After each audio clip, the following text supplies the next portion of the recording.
سورہ واقعہ میں پروردگار نے آیت نمبر 75 سے لے کر آیت نمبر 79 تک کچھ خاص باتیں قرآن کے بارے میں بیان کی۔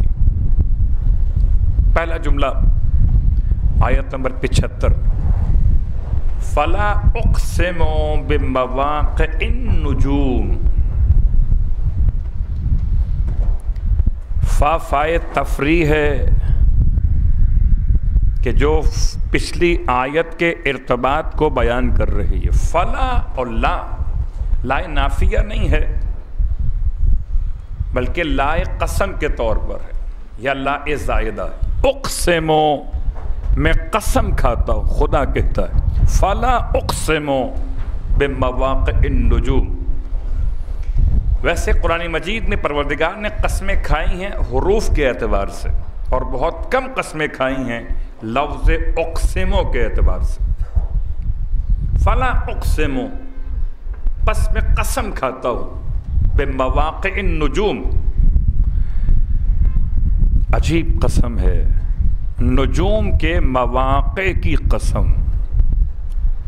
مواقع جمع ہے موقع کی، نجوم جمع ہے نجم کی۔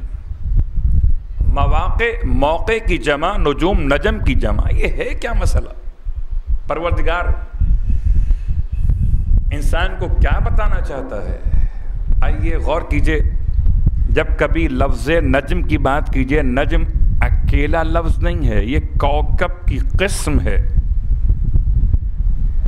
اور اس کوکب کی ایک نہیں 5 قسمیں ہیں،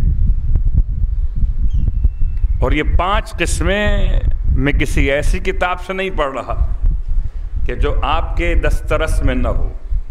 آئیے کھولیے، جمعے کا دن ہو، شام کا وقت ہو، دعائے شبور کھولیے، جس کو نام اس وقت دیا گیا دعائے سماعت کا۔ اور دعائے سماعت میں پروردگار نے سورج اور چاند کے ساتھ ساتھ ستاروں کی بات کو بیان کیا ہے۔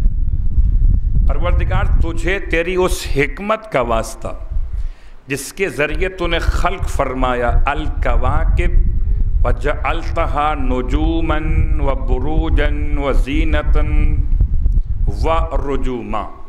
صلوات پڑھیں محمد و آل محمد۔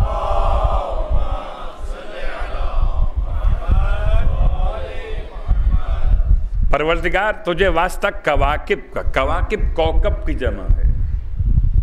اردو زبان کی بڑی مجبوریاں ہیں، یہ سب کو ستارے ہی کہتے ہیں۔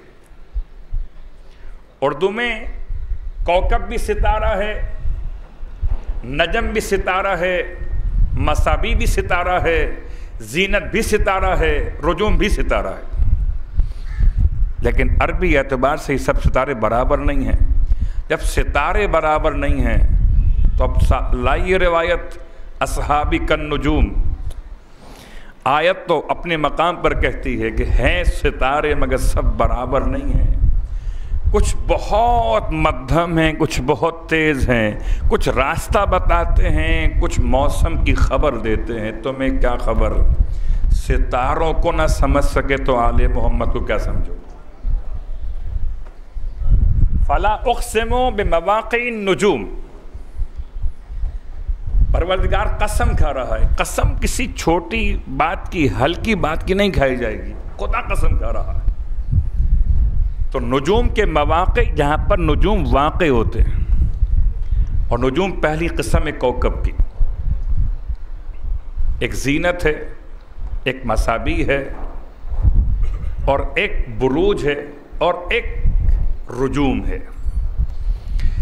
میں آسان کر لیتا ہوں، رجوم کہتے ہیں اس ستارے کو جس کو آج اردو میں شہاب کہتے ہیں۔ روایت کا جملہ ہے کہ جایا کرتے تھے شیطان اور اس کے ساتھی آسمانوں کے قریب خبر کی سنگن لینے کے لیے کہ فرشتے کیا منصوبہ بنا رہے ہیں۔ جب سے خدا نے اپنے حبیب کو زمین پر بھیجنا چاہا، ان تمام تر شیطانوں کے راستے بند ہو گئے۔ پتہ چلا جب کوئی نور آتا ہے تو شیطانوں کے راستے بند ہو جاتے ہیں، اور انہیں بھگایا گیا رجوم کے ذریعے۔ یعنی وہ شہابیہ، وہ ایسے ٹکڑے کہ جو انہیں مارے گئے، یہ بھی ستارے۔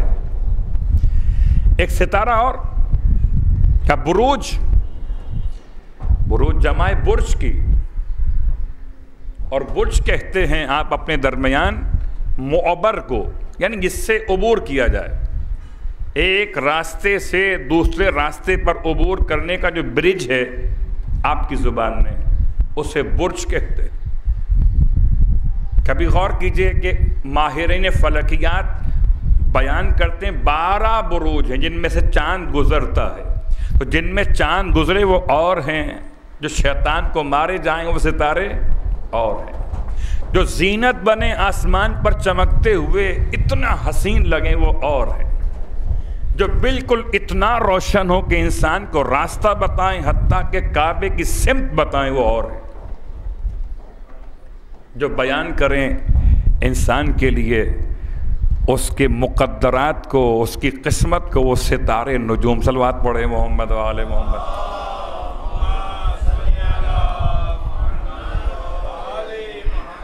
اور آپ تو ماشاءاللہ باخبر ہیں، ایسے ایسے لوگ گزرے ہیں جو مولائے متقیان کو بتا رہے تھے کہ ہم ماہرین فلکیات میں ہیں، ہم نجوم کے جاننے والے ہیں، اگر آپ اس وقت جائیں گے جنگ کے لیے تو نقصان اٹھائیں گے۔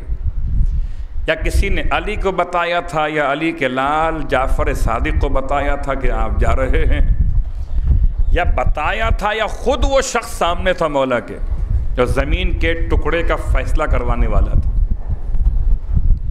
وہ اپنے حساب کتاب سے دیکھ کر آیا تھا کہ آج تاریخ سعد ہے میری ستارے کے اعتبار سے۔